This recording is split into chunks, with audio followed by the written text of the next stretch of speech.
Danes je v Kamniku in okolici potekala velika čistilna akcija, ki je bila letos poleg občinskega nivoja združena tudi z državnim nivojem za akcijo Očistimo Slovenijo. Kako ocenjujete današnjo akcijo Očistimo Slovenijo tu v Kamniku? Najprej lep pozdrav. Mislim, da je današnja akcija v Kamniku uspela. Ocenjujemo s kolegi, ki smo sodelovali v koordinacijski skupini, da se je udeležilo skupaj z vrtci in šolami približno 3000 udeležencev in to pomeni, da je imela akcija v našem okolju velik odziv.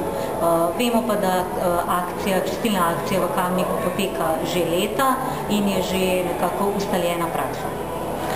Morda imate kakšne podatke, koliko smeti ste zbrali oziroma ki bodo to na voljo? Točnih podatkov o tem, koliko smeti je bilo zbrano v današnji akciji, žal še ni. Namreč morate vedeti, da so ljudje in skupine razpršene po celotni občini.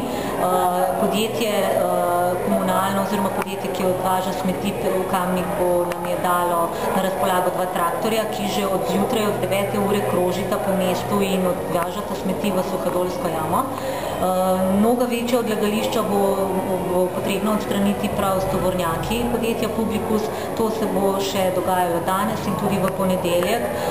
Ocenjujem pa, da bo količina nabranih smeti prav gotovo, ne vem, rekla nekoliko na pamet, 2-krat ali pa 3-krat višja kot v prejšnjih letih. Tako da točni podatki bodo znani, jaz mislim, da recimo ponedeljek, bodo pa objavljeni tudi na spletnih straneh občine in kjer bo potem mogoče dobiti pa verjetno tudi nekaj o strukturi odpadkov. In kaj pravijo udeleženci čistilne akcije? Nam lahko poveste, zakaj ste se odločili udeležiti te čistilne akcije? Našo lepo Slovenijo je treba očistiti. Pa Kamnik tudi. Nam lahko poveste, zakaj ste se udeležili današnje akcije? Ja, lahko, v bistvu smo se dogovorili že 2 meseca nazaj in zaradi tega entuzijazma potem ne moramo pozdraviti besede. Plus to, da je to naša nova oblika samoprispevkov za 21. stoletje. Vsaka generacija pač mora nekaj narediti. Aha. Zakaj ste se pa vi udeležili akcije? Ja, jaz sem Ribič in se moram po službeni dolžnosti in tako, ne. In pa sem še sama vrpela tela mladež. A ste se že kjerkrat udeležili akcije? Ja, že kot Ribič mladinci, že večkrat, sem bil še malo mlajši. In kako ocenjuješ okolje v Kamniku, je dosti odvržene embalaže? Ja, kar precej, tako da bo kar primerno tole danes, ne.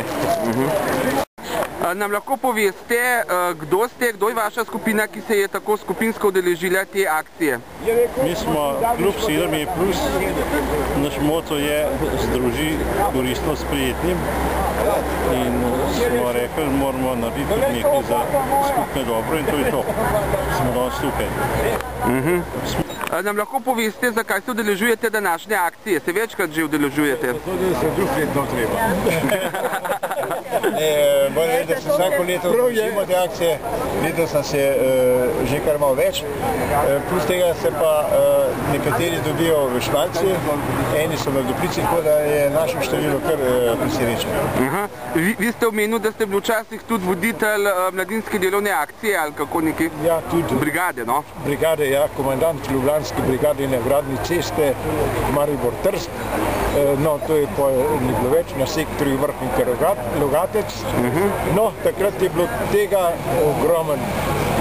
Delali smo v Darniško, čez dan delali, zvečer plesali. To je bilo takrat tovarištvo vse neke druge kot danes.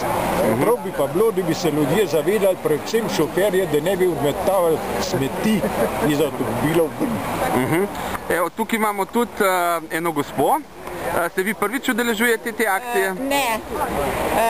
Jaz se udeležujem te akcije zaradi tega, ker imam rada čisto okolje in me najbolj pojazi, da same mečejo. Jaz sem rojena Kamenčanka, pa tudi enkrat še nisem dala nobene smetke v kantico in jaz sem tudi mnenja, da te kantice, ki so nastavljene, da bilo boš, če jih ne bi bilo, pa naj vsak, če ima kakšno smetko, da v torbico pa doma odnese. Isto pa, če gremo v hribe, moram vse, kar imam praznega, domov pa nes pa doma dam v kanto.